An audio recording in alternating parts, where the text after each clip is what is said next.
everyone, and welcome to the Geri G Show, broadcasted from Global TV and Good People TV.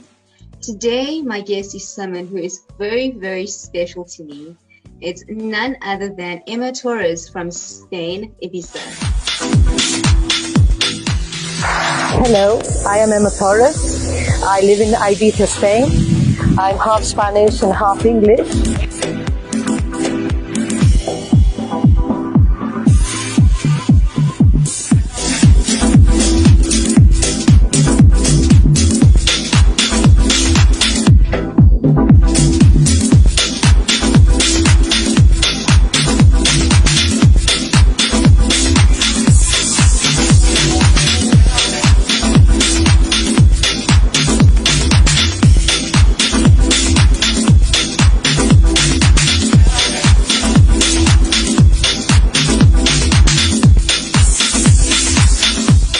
Importantly, she is my confidant, my roommate, my best friend, and of course sisters with our beautiful culture from Mauritius, room 507.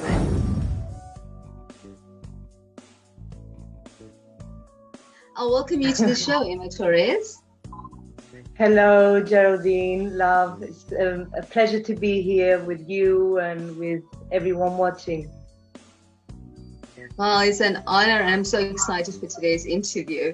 So to everybody who doesn't know, Emma Torres is, she is the CEO of Ibiza Inclusion Fashion Day, Empress Universe Elegance 2018, Vice President of Ibiza, ONG/NG, Diversity and Inclusion Chairman for Lonely Ladies of All Nations International. So Emma Torres, question number 1. Who is Emma Torres for people who don't know you? Well, I think I'm considered to be a very natural woman, even though I've always been in the fashion world. But I think I'm friendly, I'm a nice person, I'm warm-hearted, I always try and help my friends and even people I don't know. Also, I consider myself to be a very empowered woman. I love to do new things. I love to support other women, especially. That's why in like Lonely Ladies of All International, we always try and empower other women, like you yourself know. You know, Ems, we've had our fun and we've been there through the good and the bad. I've witnessed a very big part of your journey, and you're the most incredible mom to our little era, and you have been, you have the right to be proud of yourself as you have accomplished so much in life. What I love about you the most is your humility, sign of strength, your inner peace.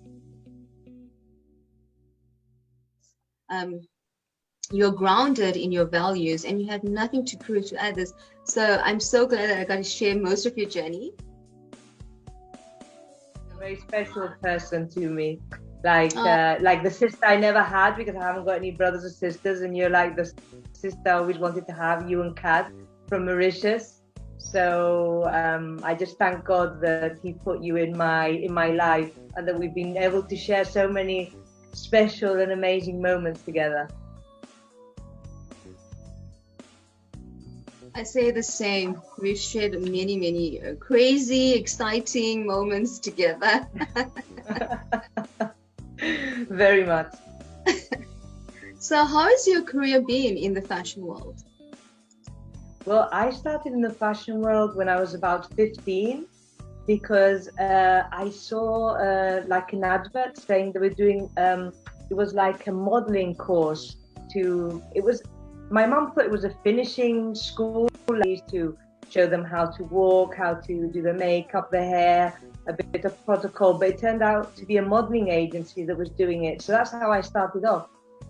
So I did this modeling course and I was only 15 and I hadn't even finished the course that I started going to different like castings. I started doing big TV ads, being on the catwalk and photo shoots from a very young age. And then when I was 18, I won Miss Ibiza. That was my first beauty pageant. And then it was just a roller coaster of different jobs like modeling jobs, but I never stopped studying. I kept on studying. That's what the advice I would give to any new model is to always keep up your studies so you can have a good job in the future, because of course you can be a model up to a certain age, but then you've got to think of other things as well. Pursuing a career in the fashion industry can be exciting and so rewarding, but also a very, very hectic environment. It's so fulfilling. You know, considering meeting so many different people, different backgrounds, experiences, and stories, and this plays such a key part in your development further down the line. Definitely does, because you, like as you say, you meet so many different people. You have to how would I say, you've got so many challenges in the modeling world, because as you know, it's not an easy world. You don't always meet people that are nice, but it's like a learning process as well. It makes you stronger at the end of the day, but also it's very thrilling. It makes your adrenaline start going, and it's like I love the modeling work. Mm-hmm. So Emma, tell us about your experience of winning the Empress Universe Elegance.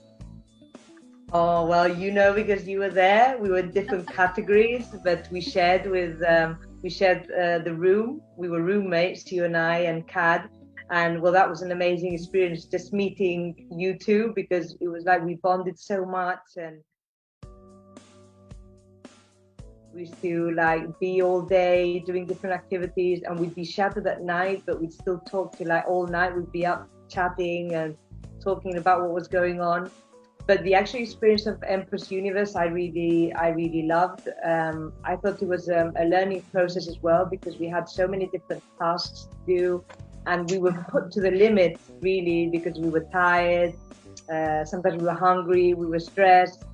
We had to do all those questions. Can you remember? We had to do all those. Yeah. We had to every day. We had to fill in like 50 questions about history, culture, politics.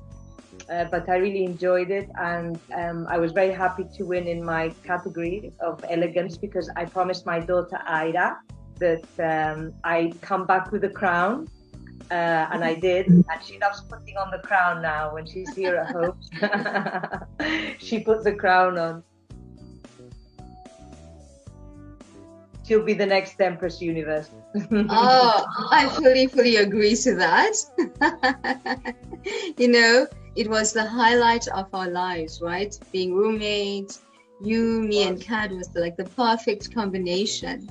And, you know, oftentimes pageants can be misunderstood, and people think that the contestants are catty towards one another, and that it's all about being perfect, and winning is the ultimate goal. I can tell you that Empress Universe couldn't be farther from those false interpretations of pageantry. You know, our sisterhood have developed true friendships and striving for our personal best, whilst lifting others up along the way. And personally, you, Kad, Chanana, along with the rest of our sisterhood tribe, has been the best part of Empress Universe. And with you winning the elegance category in Empress Universe has been sheer bliss. You are breathtaking, and your graceful walk, and you have won the hearts of so many. Thank you, babe. You also deserve to win in your category, because you're definitely the best.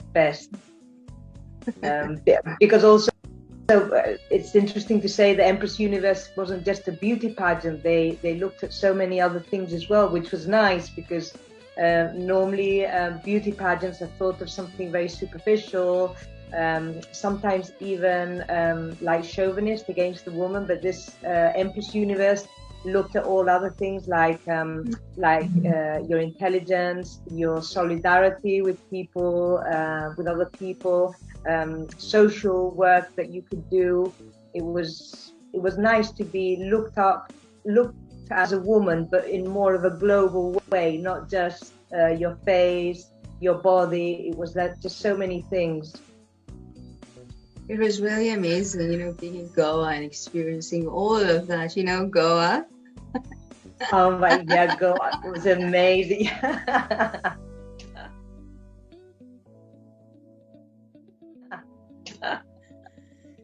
I'll never forget that trip. I've traveled all over the world. I've had amazing holidays, but that trip, Empress Universe in Goa with you guys, was truly, truly special and unforgettable. I wish we could go back again and do it all over again. Absolutely. And a little villa where we stayed, we basically could see everybody. We could. Yeah, the beautiful luxury villas. Do you remember? It was like absolutely beautiful. And also we were selected between so many like thousands of women all over the world, like the first casting that was done online. Do you remember? And I just put my name in, and I thought 18,000. Yeah, 143,000 initially. Started off with 143,000. And that was more. I didn't realize. I thought it was, oh my God, so it was even more than I thought. Yeah, yes, and then it went down. All the tests we had to do during 6 months, that were really hard, like tests that we had to send, and yeah, it was worth it in the end, especially to be able to represent our country. It was really special. Absolutely special. And then also to be able to meet up again in Madrid when you also came and came to the Guinness Book of Records fashion show in Madrid.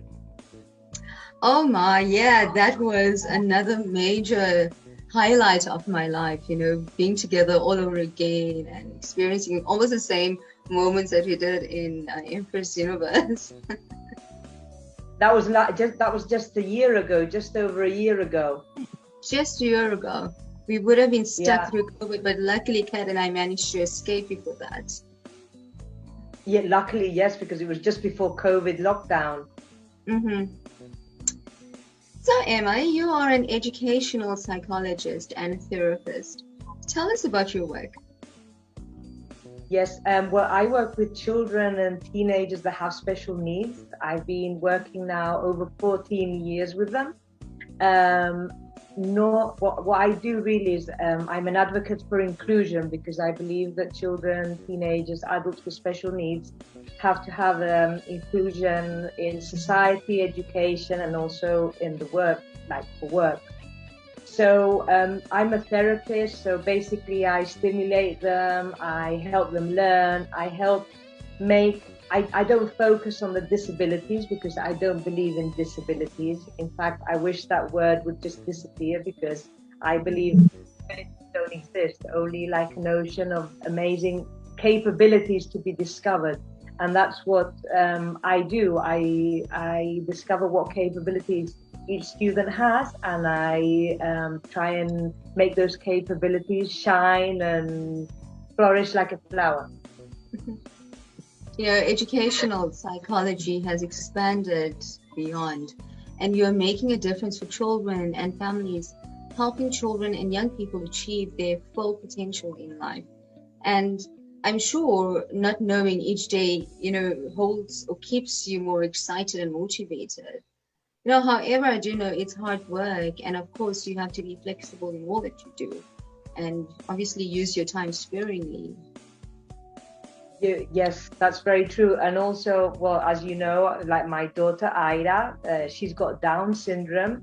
So it's amazing how life, like, I never thought about being an educational psychologist at first. I thought maybe teaching, but then like life took me to be an educational psychologist. So it makes you think that like God had already thought about preparing me for when I did have a daughter with Down syndrome. So now that I've got Ida, I'm fighting even more for inclusion, because sometimes society looks too much at tagging people, like, this girl's got Down syndrome or autism or cerebral palsy. But at the end of the day, tags are for clothes, not for children. It's good to know, like, what can happen if you have a child with Down syndrome or autism, but it doesn't mean that they're all the same. Like, I've had children with Down syndrome that have been very affected, but then I've had children with Down syndrome that have been very clever. So I'm trying to change that focus as well. Even if I can change it in a couple of people, to me that's worth it. important to keep that positive perspective. I fully agree with you, Ella. And you know, you're using all of your time to try and make such a huge difference. We are so proud of you. Thank you, honey. So you are the CEO of Ibiza Inclusion Fashion Day. How did that project start? Yes, I'm the CEO with Enrique Villena. He's my partner. So at the beginning, we just wanted to do a fundraising event for an NGO, an ONG of children, teenagers that had special needs. But in the end, we thought we were just going to do a fashion show with models because Enrique is also a model like myself. And then we thought, hey, but why don't we also include models that have special needs, or have like large size models, or we even had like a drag queen, a transvestite. What we did was include any person that could feel excluded in society, you know, by size, by color of the skin, by having special needs or considered to have disabilities.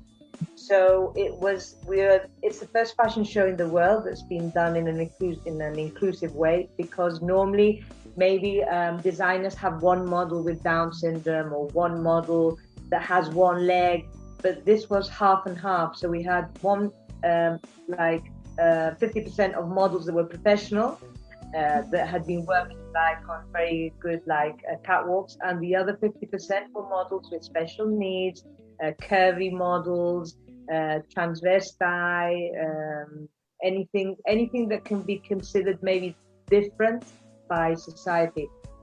But it was an amazing experience, and we were very surprised at the great reaction of the press, the media, not only in Spain but in different countries of the world. It echoed all around, and but unluckily it was just a week before the lockdown of COVID, so we have a lot of projects to do Ibiza Inclusion Fashion Day in other countries. We've been offered to do it in the UK, in Mexico, in Miami, different countries. So hopefully we'll be able to do this. Because it's about giving a message. It was a fundraising event, but it was about giving the message that we're all different, but we all have to have the same rights, and we have the same rights to be included in society. Ibiza Inclusion Fashion Day ho van fer acompanyats de persones amb diferents capacitats, races. What do you think of the word or the concept of disability? I don't agree with it. I think it's a word that should be changed. We should be maybe talking about different capabilities or diverse capabilities, but not disabilities, because it's a very negative thing to say, because when you think about it, we all have disabilities. We aren't all good at everything we do. There's always something. You might be better at maths, you might be good at grammar, you might be... We're not good at everything, so why do we have to talk about disabilities, about children that maybe have other capabilities to be discovered, which they do? So I would change that word completely. I don't like it. As a professional educational psychologist, I don't like it. I never did. And now that I'm a mother of a daughter with Down syndrome, I like it even less, because you're only focusing on the negative, on what they can't do, but you're not focusing on the positive side, that they can do so many amazing things. That's so wonderful. I fully agree with you. You know, for the reason that social model underpins positive attitude towards disability, because it works at removing the barriers that can limit an individual, you know, from making equal choices and look at what an individual's abilities are rather than their disabilities. You know, and positivity is so fundamental, or at least it's actually essential in life. There are literally no circumstances in life that can't be improved or been overcome with the power of, you know, positive thinking, and so to bring in positivity to disability. Yes, no, that's very true. And also, any person, if they see that you have a positive view of them or vibe of them, they're going to react in a more positive way, because they're going to believe in themselves.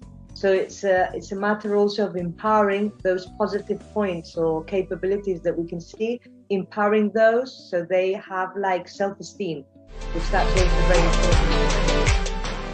Giving these opportunities to people with special needs, is giving all kids a chance to succeed, embracing diversity and inclusion.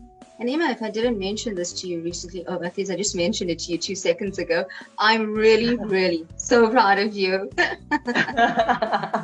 Thank you, darling. And I'm proud of you too. You're doing so many amazing things. Thank you. Wonderful. Thank you so much. So what does the message of equality and inclusion mean to you? The message of equality and inclusion means that even if it's anyone that's maybe not considered to be in the social stereotypes, they should be included, that nobody should feel bad or feel left out or feel like excluded from society for whatever reason, whether it's the color of the skin, whether it's being a big size person, having special needs. Everyone has the right to feel part of a community and a society. Inclusion regardless of the abilities, disabilities or health care needs, everyone has the right to be respected and appreciated. And the aim of inclusion is to embrace all people irrespective of race, gender, disability. It's all about giving equal access and opportunities and getting rid of discrimination and intolerance, which we need to promote. Equality, ensuring that every individual has equal opportunity, to make the most out of their lives and talents. Exactly. And like even when we talk about equality between genders, like men and women, so many countries still have a very big difference between men and women. Like women still don't have in many countries the same rights as a man. Well, even in Spain, it's considered to be a developed country. In some areas, the wages for the same job between a man and a woman are different. The man gets more than the woman. So I think we have to be conscious that there's a lot of work to be done about equality and inclusion. And I think it's something that society has to, every person has to think about this and be conscious about how important it is to consider like everyone has the same rights and has the same abilities to do anything they want. Oh, of course, yes. You have a daughter with Down syndrome. What is it like to be the mom of such a special little girl? Oh, it's amazing. As a mother, I would not change her for any daughter in the world.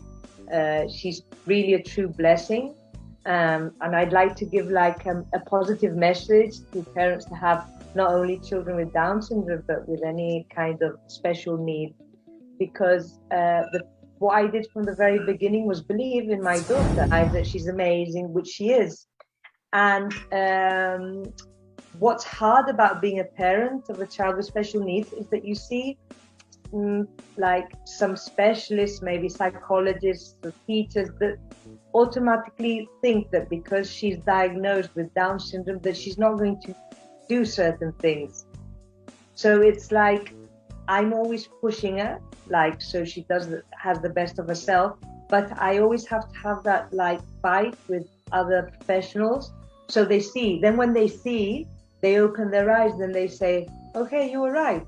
But their first reaction is, oh no, she has Down syndrome, so she won't be able to do this. Why won't she be able to do this? Like Ida, she's 4.5, she knows 3 languages already. English, Spanish, and Catalan, which is a language we speak here in Spain. She understands anything you say in any of those 3 languages.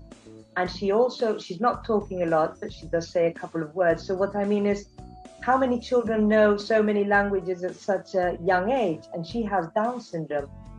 But if I would have accepted what maybe doctors or psychologists would have said, they would have said to me, no, don't do that because she's not going to be capable. And I said, no, she is going to be capable. And if she's not, Well, at least I've tried, but you always have to try. Yeah, she's so brilliant. I've seen her little video on Facebook when she was painting. Oh, that was phenomenal. Yes, She's such a little angel. She is. Now she's learned how to write her name, and now she's practicing, because yes. here we have 2 surnames. First the father's surname, then mine. So now she's practicing the surname, because it's hard, because the surname, her first surname, is really long. But she's doing so well. She goes to an ordinary school. She's not in a special school. She goes in a classroom with like about 20 other kids that have her same age, but that don't have special needs. That's another thing I believe. Children should be in ordinary schools. The government should provide the resources that are necessary to attend them in the classroom. So that she is in an ordinary classroom and she loves it, and it's a learning process, not only for her but for the rest of her friends in the class, because it's like they help her if they see there's something she can't quite do, and she learns from them because she imitates what they're doing. And you see so much love between them, and it's so lovely from such a young age to show them how to have empathy, how to help others, how to not discriminate because someone has special needs or someone is different. So it's really amazing. I had the opportunity of FaceTiming her a little bit when we were in Spain. Yes. And she was missing you a lot. She was.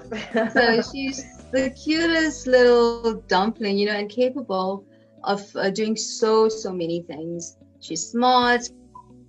Comes to others, she loves her mommy to bits, from what I've seen through FaceTime. She does. In the fashion show, her first fashion show, was last year, Ibiza Inclusion Fashion Day. Yeah, so she was only 3, and she got up like on the ramp walk with me and with Enrique, and she was just amazing. She was blowing, all the press was at the front, and the audience was like thousands of people, and she was just blowing kisses, and she just loved the attention, loved being on the catwalk. I've seen that. It's like all eyes on Era, all eyes on her. So, Ems, you have just set up an NGO that defends inclusion of children with special needs. We'd love to hear about that.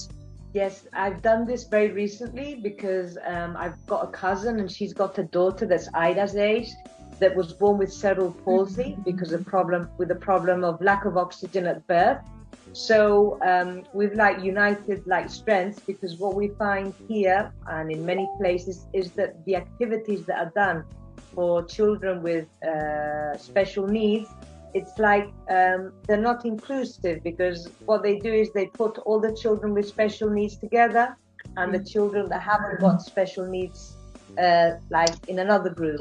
So this is what we're fighting against, because Ida and also my cousin's daughter, they're both in an ordinary school and they're playing every day with ordinary children. So why should they be put in a separate group to do dancing or to do water sports? So what we're doing now, we're planning to do our first project will be to do water sports, but in the nautical club that's here in our area, but for the nautical club to open the groups to children with special needs, not to do a separate group for them. Because inclusion, it's mixing the children up. It's like when you do a fruit salad, you might use strawberries, you have bananas, you have orange, but you mix them all up. They're all different fruits, but you mix them up together. So the concept of inclusion is just that. You mix them up all together, because then it works better. It works better for everyone. So they've accepted. They said yes. And we're hopefully going to be starting this summer. So Ida will be starting to go on boats, with the rest of the kids her age. And a couple of other kids as well with special needs. Oh, that's so exciting. Very exciting. Yeah, and I'm so amazed in all that you do, because children with disabilities continue to face discrimination when accessing all types of public schools. Exactly. So I'm glad you're taking a stand. Exactly. Yes, because here it would have been very easy, like for Ida to end up in a special school or in a special. We also have like a special classroom in an ordinary school. But it's better than being in a special school, but it is an inclusion. I want Ida to be with the rest of students that are her age and to have friends, not to be in like a ghetto of children with special needs. As I say, they need other children to learn and to develop their capabilities. So it's a tough fight, but we're getting there. You're going to get there. Oh yeah. I'm not giving up. No, don't.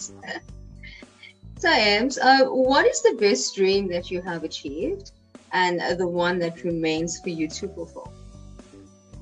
Well, I think the best dream was having Ida, because I so wanted to have a daughter. I really wanted to have a daughter, and I have now, and I've got a daughter that's the most special daughter in the world. So I thank God for fulfilling that dream. The other one would be winning Empress Universe, because it was something I promised Ida, and it was like, how would I say? It wasn't easy, the path to get to Goa, to that world final, was very hard for us. So it was a satisfaction. Just to get to Goa was a very big satisfaction, but to win was even more. I fully agree. As the saying goes, if you can imagine it, you can achieve it, and you can dream it, you can become it. Exactly. And let me allow myself as well to say that your vision is the bigger picture. Your life's vision defines who you want to be and what you want to be known for. Set out the experiences and accomplishments you wish to aim, and you have achieved that. And I know you're not stopping there, right? No, I'm not stopping. I'm not stopping. So many things to do. I mean, I've got this small NGO. Do you say NGO or ONG in South Africa? Because in some countries they say NGO. So it's just a small NGO, like in the community, but I would love to set up a bigger NGO and to be able to like help, like to take the message of inclusion, but all over the world.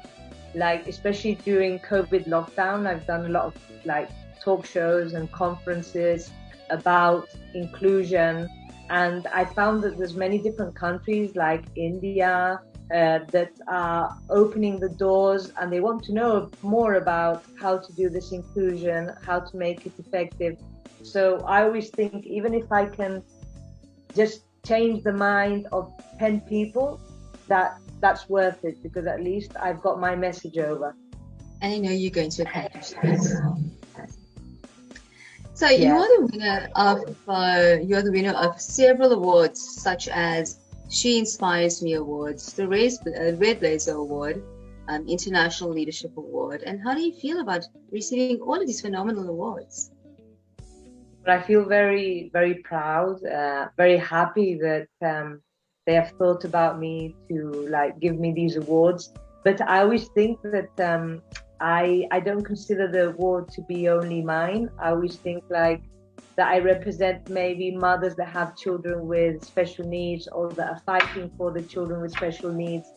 So to me, this prize is of mine. It's for all those moms and dads out there, because the dads also fight for the kids, obviously. But it's like for all the families that have children with special needs and that don't have an easy time. So these awards to me are like for them more than for me. I'm just giving out the message. That's so spectacular, And I know for a fact that winning doesn't always mean being first. Winning means that you're doing better than you've ever done before. And in this game, you cannot give up, because winners never stop trying, persevering all the way through. Exactly. Like as well, when I separated from Ida's father, it was like, I can't explain it. It was like, no, I've got to start up my life again and start doing things that I maybe left on hold, you know. So it gave me wings, like in Empress universe. I just felt, okay, I'm going to fly, and I'm going to do all the things I wanted to do, because life is short. In the end, life gives you so many challenges, so many. But at the end of the day, I think you have to learn to be happy, like by yourself, on your own, even at the beginning. But it's like a learning process in a spiritual way as well. Yes, absolutely. So do you think it is important to empower other women? I think it's very important because, as I was saying before, still in many countries, the women's rights are still not up to standard how they should be. So I think it's very important to be able to like support each other, empower each other. That's why when I like to participate, well, like you do, on different platforms that are actually helping women all over the world, empowering them, saying, hey, like, we're all sisters. It's a sisterhood. So if you have a problem, I'm here, we're here, we can talk about it.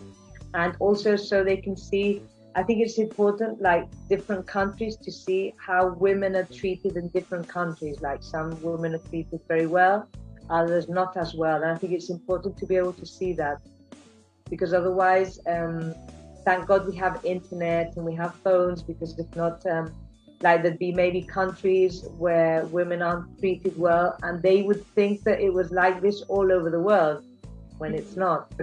So yeah, I believe completely in empowering women. Also, even with, I love doing courses. I've done courses here, like to teach women to empower them, and it's about maybe showing them how to walk, how to stand, how to do their makeup, how to feel good about themselves. I find I meet a lot of women that have a very low self-esteem, and you know, when you do one of these courses or master classes with them, they come like they come in and they're like sad and they're like walking like this, and they finish and it's like a whole different person, because they can see that you're saying you're beautiful. Like all women are beautiful in their own way, but sometimes we need to hear this to believe it for ourselves. I fully agree with you. You know, on the contrary, it's most disappointing when women don't support other women, or worse, sabotaging other women. It can happen. And we as women come together, only great things can happen. We empower each other, elevate each other, mentor one another, and ensure our voices are heard. No, that's very true, because together we have a lot more strength and force, and it's a shame that some women maybe don't see that. I think that's why we get on so well and we love each other so much, because we've always like empowered each other. Like, you look beautiful, you look amazing, you're doing fabulous. Like always, we've been like that. But you get a lot of women that don't do that, or they feel maybe a bit threatened. And really, it's like you say, we should all empower each other, because that's where the strength is, and together we can change the world. Absolutely. I know when I have a bad day, you or Kat, we're messaging on our group, and 5-10 minutes later, we are on top of the world. Exactly. I know, it's very true to have that support. It's cold. It's freezing. Freezing. It's freezing. Like to me, especially, that I haven't got any sister, like brothers or sisters, and it's like to have you and Kat. And even though sometimes I'm reading your messages, but I'm like running, or I've got Ida and I can't answer, I might do an audio because I can't even write a text message. But it's like that support to know you guys are there. I mean, and you're in South Africa, I'm in Spain, Kat's in Mauritius, but we're like together. And even last year when we met up in Madrid, it was like time had never passed.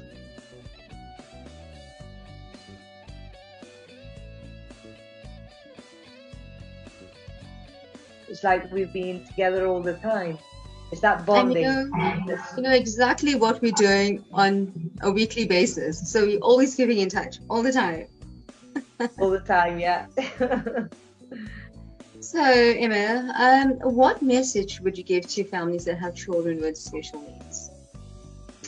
I would say to always keep a positive mind, even if maybe doctors or psychologists are sometimes going to give you a negative perspective of the development of your child, because something I've learned over the years working with children with special needs is that every child is different. It doesn't matter if they've got the same diagnosis. Every child is different, and don't just focus on the tag or the diagnosis. Just focus on getting them forward and getting them to develop all the capabilities, because they'll surprise you. Like my students surprise me all the time. Mm-hmm. I'm going to give you an example. One of my first jobs as an education psychologist, I had a little girl and she had a syndrome. It's called Rett syndrome, and it's like an autistic type of syndrome. And you know, the teachers that have been working with her and the psychologists said, "No, this girl, she's like doesn't react to anything. She just sits and looks out the window, and like all we can do is make sure she's okay and comfortable, but she does not understand anything you're doing." And one day I was joking with another teacher, and I saw her just look at me out of the corner of her eye, and I thought, she's listening to what I'm saying and she's understanding what I'm saying, because I saw like a small little grin. So when I was on my own with her, I said to her, I said, you know, I know you're listening to me and I know you understand me. So please, if you do, just look at me and touch my hand. And she just turned her head and put her hand on my hand.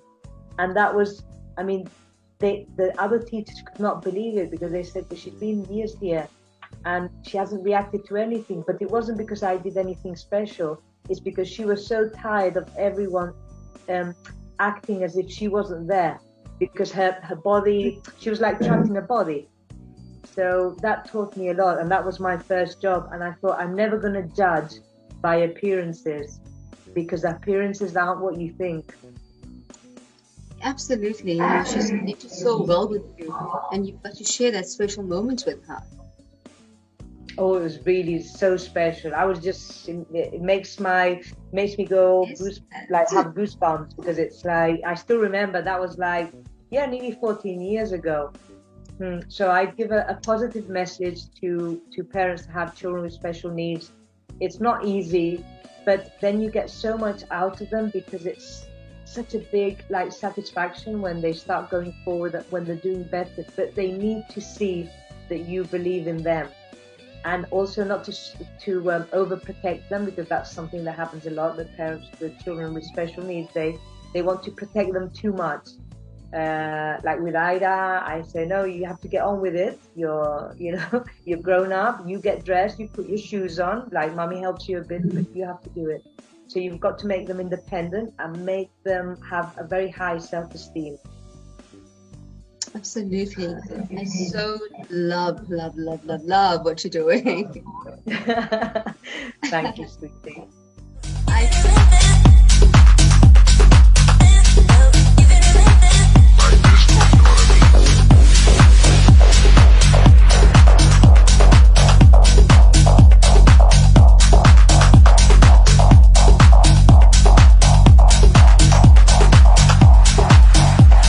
I want to thank you for taking your time out and joining me in today's interview. I thoroughly enjoyed it. So Emma, thank you so much for today's interview. It was such an amazing time with you, as always. Me too. No, and the time's flown of the interview. It's been so easy talking to you. You're an amazing host. You as well. You're just amazing in every single project that you're doing, and we all are here, we support each other, and that's how it's going to be forever. And we're waiting for our other babe Kat to join us soon, since she is in China somewhere, right? She must be. Yes.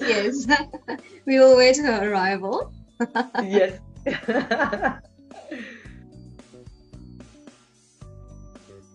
Thank you so much for inviting me. It's been a pleasure to be on the program. I hope I can at least have helped few people that maybe, well, lots of people hopefully are listening, but it's been a true pleasure really to be today here with you from Spain, from Ibiza.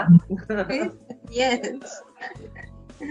Okay, and to my viewers, be the woman that fixes another woman's crown without telling the world it was crooked, because sisterhood is powerful. As you can see, this is how Emma, me, and Kad are. Our sisterhood rocks. So everyone, thank you for tuning in, and until next time.